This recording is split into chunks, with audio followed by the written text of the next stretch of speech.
করলাম, বের হইলাম। আমার মসজিদে কে কান্না করে রাতের গভীরে? আমি নজর দিয়ে দেখি জান্নাতি সাহাবী আমার আবু বকর নামাজে দাঁড়ায় দাঁড়ায় কান্না করে।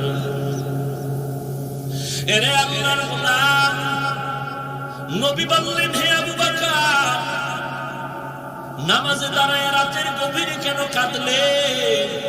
আবু বকর বলেন, ইয়া রাসূলুল্লাহ, কিয়ামতের দিন আল্লাহর আদালতে কেমনে দাঁড়াবো সেই ভয়ে কান্না করেছি। নবী বলেন, আপনার জান্নাতের টিকিট রেডি, আবার কেন কান্না? আবু বকর বলেন, ইয়া রাসূলুল্লাহ, আল্লাহ যদি আমার টিকিট ক্যান্সেল করে দেয় কোনো কারণে, রাগ করি আমার আমলের কারণে, তখন আমার উপায় কি হবে? সাহাবায়ে কেরামরা যদি এত ভয় নিয়ে কাঁদতে পারেন, তো আপনার আমার উপায় কি? এই যে আমি টুপি পরছি, জামা পরছি, নামাজ পড়ি, টুকটাক, এটা তো মানুষের দেখাবার জন্য। একা একা যখন নামাজ পড়ি 10 রাকাত পড়তে আমার 3 মিনিট লাগে না, মানুষের সামনে যখন দাঁড়াই আমার 4 রাকাত পড়তে 6 মিনিট চলে যায়। মানুষকে দেখাবো আমি হুজুর, আর আপনারা যারা নামাজই পড়ে উপায় কি? जिंदगी में बंदगी तू कर नहीं, जिंदगी में बंदगी तू कर नहीं, जिंदगी में बंदगी शर्मिंदा है, जिंदगी में बंदगी शर्मिंदा है। दुनिया में हो दुनिया का तलबगार ना हो, बाजार से गुजर हो खरीदार ना हो, बंदगी तू कर नहीं, जिंदगी में बंदगी शर्मिंदा है, जिंदगी में बंदगी शर्मिंदा है।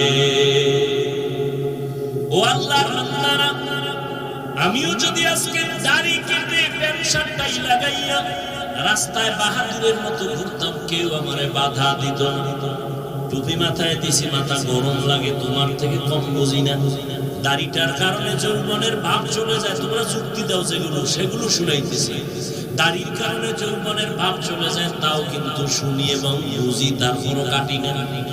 লম্বা জামাটা পরার কারণে শরীরটা গরম লাগে, তাও বুঝি।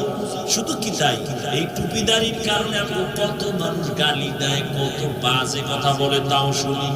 এরপরও কেন টুপি ফালাই না, নামাজ ছাড়ি না, হারাম খাই না? একমাত্র কারণ আমার আল্লাহর কোরআন সত্য, নবীর কথা সত্য, কোনো মিথ্যা নাই। ১৫০০ বছর পর্যন্ত বহু পণ্ডিতেরা অপচেষ্টা চালাইছে, কোরআনে কোনো ভুল বের করা যায়নি, পারছে? বরং বহু বিধর্মী আল্লাহর কোরআনের কাছে মাথা নত করে কালেমাওয়ালা হয়ে গেল। ওই কোরআন সত্তরে যুব, ও বর্তারানের মা বোনেরা, অবৃদ্ধ বাবাজি, আল্লাহর কোরআন কিন্তু সত্য, কোনো মিথ্যা নাই, কোনো ভুল নাই। এখনো যদি কেউ ভুল বের করে দাও, আমি 1 ঘন্টা লিখে দেব। নামাজ বাদ দিয়া পেনশন কইরা নাচ গান শুরু করবো রাস্তায়, একটা ভুল পারলে বের করে দাও, কিয়ামত পর্যন্ত কেউ পারবে না। ও যুবক বলো বাবা, ও বাবাজিরা বলেন, আমার আল্লাহর কোরআন আসলে কি সত্য? কোনো সন্দেহ? কত পার্সেন্ট সত্য?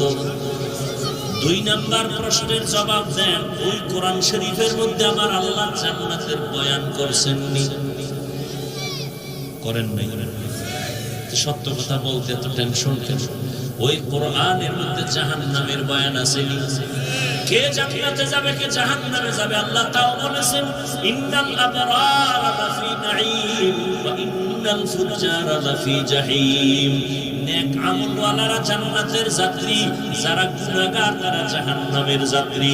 জান্নাতটা কেমন আরামের ঘর, আল্লাহ তাও বয়ান করেছেন জান্নাতিন তাজরি মিন তাহতিহাল আনহার, এমন মজার জান্নাত মা তাশতাহি আনফুসুকুম, যা চাইবে তাই পাইবে। ঝর্ণা থাকবে, প্রবাহমান ঝর্ণা, মধুর নহর, দুধের নহর।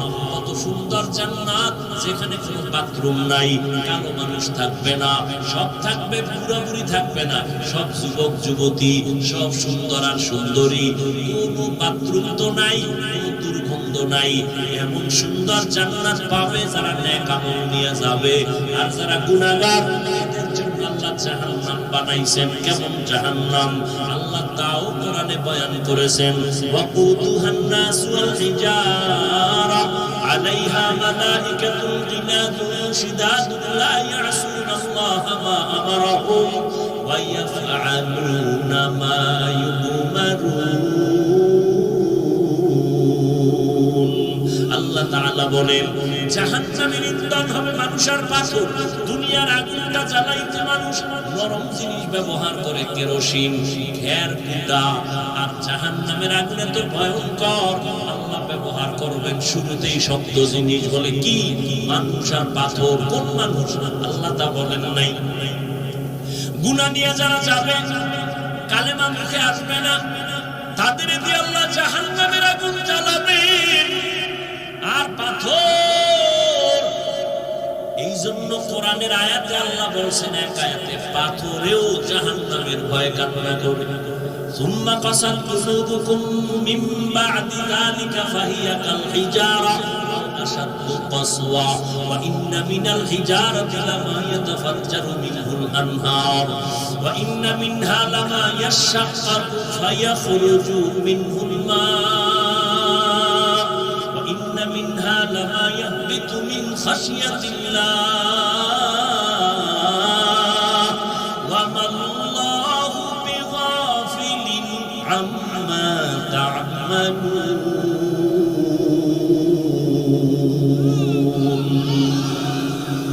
আল্লাহ কোরআনে বলে, ওরে আল্লাহ কিছু জমিনে পাথর আছে, এরা জাহান্নামের ভয়ে কাঁদে।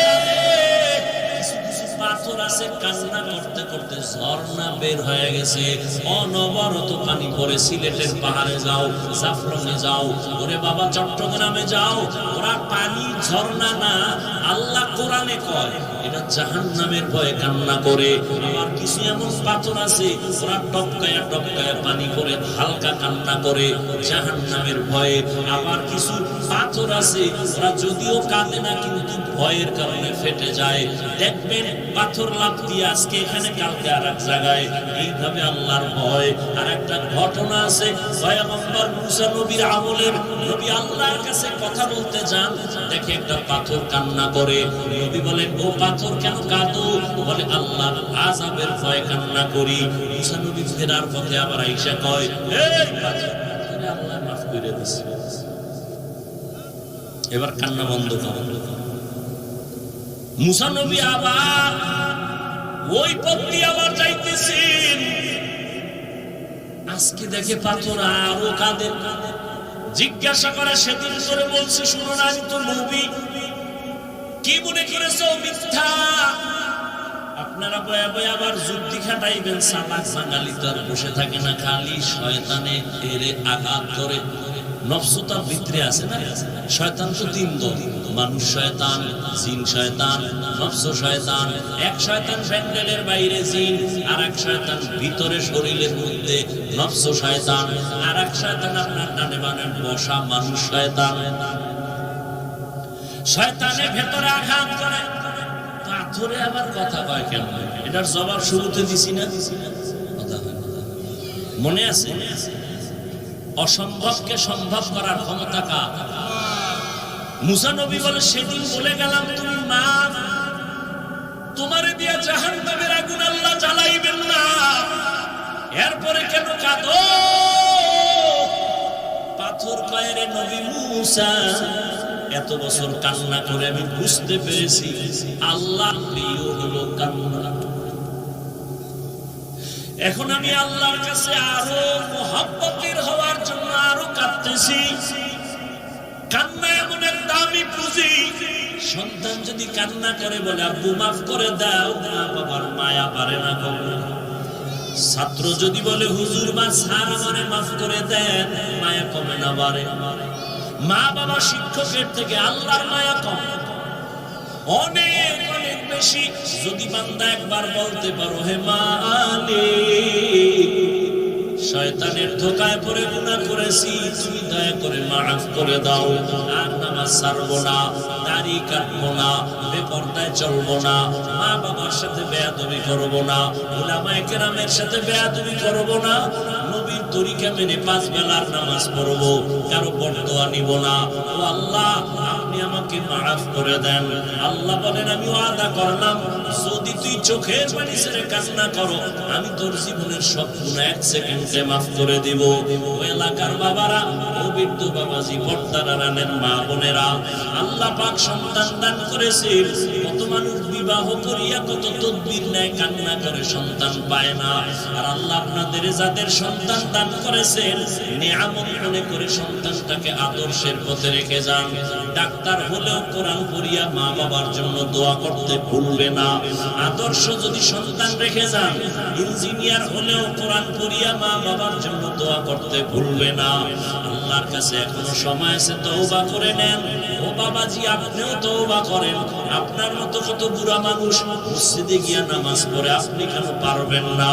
আরে আম্মা জানেরা, আপনাদের মতো কত মা 5 বেলার নামাজ পড়ে স্বামীর মাল হেফাজত করে, মোবাইলে সময় নষ্ট করে না, আপনি কেন পারবেন না? তওবা করে নেন, একটা নেককার সন্তানের মা হয়ে কবরে যান। ও যুবক বাবারা, আল্লাহর কাছে তওবা করে নাও। তবে সত্য কথা বয়ানের শুরুতেই বলেছিলাম, জানি না কার কপাল ভালো আর খারাপ। নবীজির বরকতি চেহারা দেখলো, কালেমা পড়লো না আবু জাহাল, আর নবীকে জবাই করতে আসিয়া ওমরের মতো বান্দা কালেমাওয়ালা হয়ে গেল। এই জন্য দুনিয়াতেও কিছু মানুষ থাকবে আবু জাহালের মেজাজওয়ালা, হাজারো বয়ান শুনবে, দিল নরম হবে না, কান্না করবে না, বরং বাহিরে গিয়া আরো বিরোধিতায় লিপ্ত হবে, গুনাহ করবে। আর একদল আল্লাহর আশিক গোলাম হঠাৎ করে অন্তরে দাগ কাটতেছে, আরে আমি কি জীবনে কামাই করলাম, আমার তো গুনাহ ছাড়া কিছুই দেখি না। মানুষ আমাকে হুজুর বলে, মানুষ আমাকে কত সম্মান করে, মানুষ আমাকে ডাক্তার বলে, ইঞ্জিনিয়ার বলে, স্যার স্যার বলে সম্মান করে, অথচ আমার গুনার খবর আমার যদি জানতো, কেউ আমাকে সম্মান দিত না। আল্লাহ সব জানেন, এরপর রাগ করে পানি বন্ধ করেন নাই, রাগ করে খানা বন্ধ করেন নাই। ও আল্লাহ, আজকে তওবার নিয়ত করে ফেললাম, যতদিন সামনে বাকি থাকবে জীবনে তো মন মজাইয়া ইচ্ছা মতো গুনাহ কম করি নাই। মনে চাইছে নামাজ পড়ব না, জাগাত নামাজ ছেড়ে দিছি, মনে চাইলেই মনে চাইছে বেপরদা চলবো, দৌড়ায় গেছি, মনে চাইতো পার্কে যাব গেলাম, মনে চাইতো মোবাইলে নষ্ট ছবি দেখবো দেখছি। ও আল্লাহ, এগুলো শয়তানের ধোঁকায় করে ফেলেছি। আজকে দুর্বল হইয়া ক্ষমা চাই, ছাড়বো না, দয়া করে মাফ করে দেন। তওবার নিয়ত যদি কারো অন্তরে খাঁটি ভাবে থাকে, মরিয়া গেল আর নামাজ ছাড়বা না, বেপরদায় চলবা না, দাড়ি কাটবা না, মা বাবার সাথে বেয়াদবি করবা না, উলামায়ে কেরামের পরামর্শ নিয়ে নবীর সুন্নাত অনুযায়ী চলবা। তওবা করার মতো যদি অন্তর তৈরি হয়, মুনাফিকি না থাকে, দুটো হাত খালি তওবার নিয়তে আল্লাহকে দেখায়া দাও।